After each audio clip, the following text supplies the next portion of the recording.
और अब बात करेंगे बढ़ती महंगाई की। तो महंगाई मुखालिफ नारे लगाने वाले अवाम को कीमतों की मार रहे हैं। घर की दाल रोटी खाना भी अब आसान ना रहा। कराची में फी किलो आटा मजीद 10 रुपए महंगा हो गया।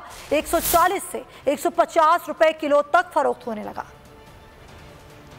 की कीमतों का बढ़ता रुझान, अवाम परेशान, कैसे बनाए रोटी और नान। कराची में महंगाई ने आटे की कीमत में भी आग लगा दी। गरीब और सफेद पोश तबके के लिए 2 वक्त की रोटी का हुसूल भी मुश्किल हो गया। शहर कायद में फी किलो आटा मजीद 10 रुपए महंगा। 2.5 नंबर आटे की एक्स मिल कीमत 135 रुपए किलो की सतह पर आ गई। 2.5 नंबर आटा 140, चक्की का आटा 150 रुपए किलो तक फरोख्त होने लगा। Chairman flour mills association Chaudhry Aamir का कहना है कि वफाकी हुकूमत ने गंदम दरामद करने की दरख्वास्त मुस्तरद कर दी। इजाजत दी जाए तो आटा 100 रुपए किलो फरोख्त किया जा सकता है।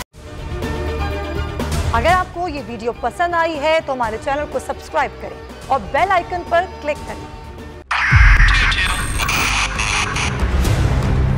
2022 बहुत सारे तोहफे भी देखे गया पाकिस्तान की आवाम को। पाकिस्तान की आवाम को एक तोहफा ये दिया कि आवाम को पता चल गया कि पाकिस्तान का मीडिया क्या है। हक और सच का सफर साल 2022 में बोल रहा नंबर 1। हमने बहुत सारे शोज और ट्रांसमिशंस की। पूरा साल मुसलसल जदोजहद में निकल गया कि ये वोट ऑफ कॉन्फिडेंस के पीछे कौन लोग थे। तोड़े रेटिंग के सभी रिकॉर्ड। एंकर्स ने भी अवाम में सबसे ज्यादा मकबूलियत पाई और सोशल मीडिया पर भी बोल रहा सब पर भाग।